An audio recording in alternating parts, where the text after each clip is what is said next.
Labdien! Šodien iepazīsimies ar kārtas skaitļiem. Kas tad tie tādi ir?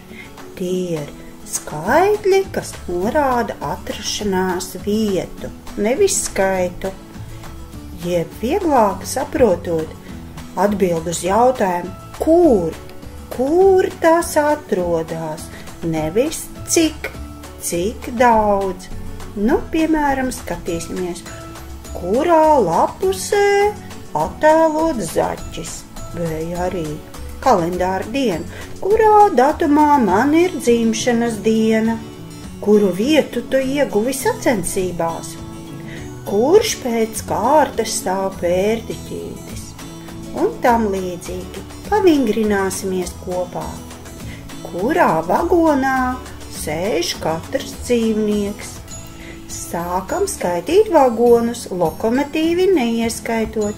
Tātad pirmā vagonā sēž kaķis, otrā putniņš un tālāk domā pats.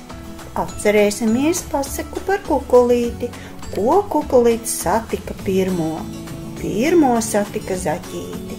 Un kuru satika pēc tam? Atceries un padomā.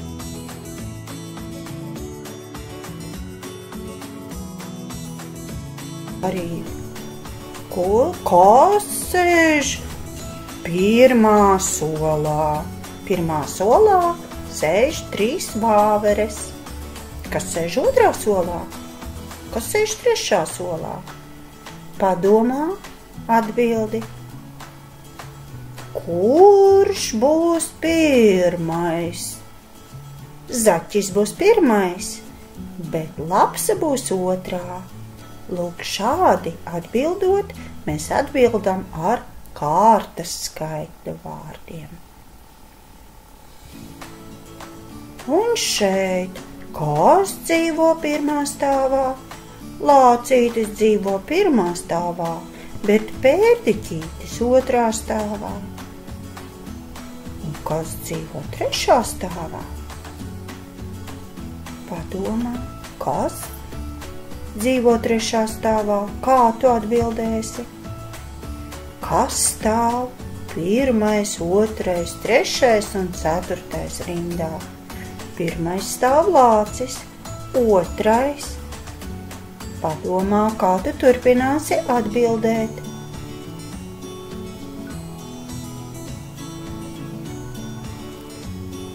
Un kurš šeit ir ieguvis pirmo vietu?